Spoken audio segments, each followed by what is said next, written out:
મિત્રો મેં છેલ્લે 2 રીલો બનાવી છે કે તમે જે કોઈ પણ મિલકત ખરીદો છો એમાં તમે ઓન મની એટલે કે રોકડીથી બ્લેકમાં પૈસા આપો તો ઇન્કમટેક્સ દ્વારા તમને તકલીફ પડી શકે છે. અને આવો મામલો મેં ગુજરાત સમાચારના અહેવાલ ઉપરથી અખબારી અહેવાલ ઉપરથી કીધો હતો.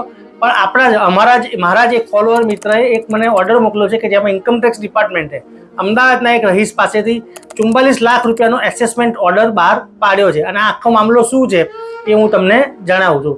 તો મિત્રો વાત એવી છે કે ગયા વર્ષે જાન્યુઆરી ફેબ્રુઆરી મહિનાની આસપાસ ઇન્કમટેક્સ ડિપાર્ટમેન્ટે ગાંધીનગરના જાણીતા PSY ગ્રુપની ઉપર દરોડો પાડેલો હતો. સર્ચ ઓપરેશન હાથ ધર્યું હતું. સર્ચ ઓપરેશન દરમિયાન એ લોકોને કેટલાક વાંધાજનક ડોક્યુમેન્ટ્સ મળી આવ્યા હતા અને એમાં કથિત રીતે બિલ્ડર દ્વારા જે પણ બુકિંગ લેવામાં આવ્યા હોય એમાં ચેકથી આવેલા પૈસા અને કેશથી આવેલા પૈસા એની એક્સેલ શીટમાં હિસાબોની પણ એમને જે પણ નોંધ હતી એ બધી ઇન્કમટેક્સ ડિપાર્ટમેન્ટે રિકવર કરી હતી.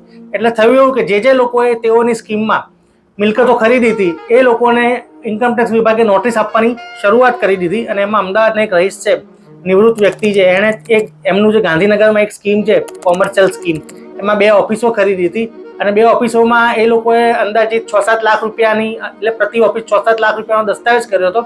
અને બાકીના 15-16 લાખ રૂપિયા જેવું એ લોકોએ અંદાજિત, તમને કહું છું, નોટિસની ચોક્કસ રકમ, હું જે આઈડેન્ટિટી છે એ કહેવાય ને કે ગુપ્ત રાખવા માટે હું બોલતો નથી, પણ એટલી રકમ હતી એ લોકોએ કેશમાં આપેલી હતી. એટલે ઇન્કમટેક્સ ડિપાર્ટમેન્ટે શું કર્યું કે 2021માં આ બધું ખરીદેલું હતું એટલે એમને આ મિલકતની અનએકાઉન્ટેડ મિલકત ગણી અને એને શોકોઝ નોટિસ આપી હતી કે આ મિલકત તમે ક્યાંથી લાયા.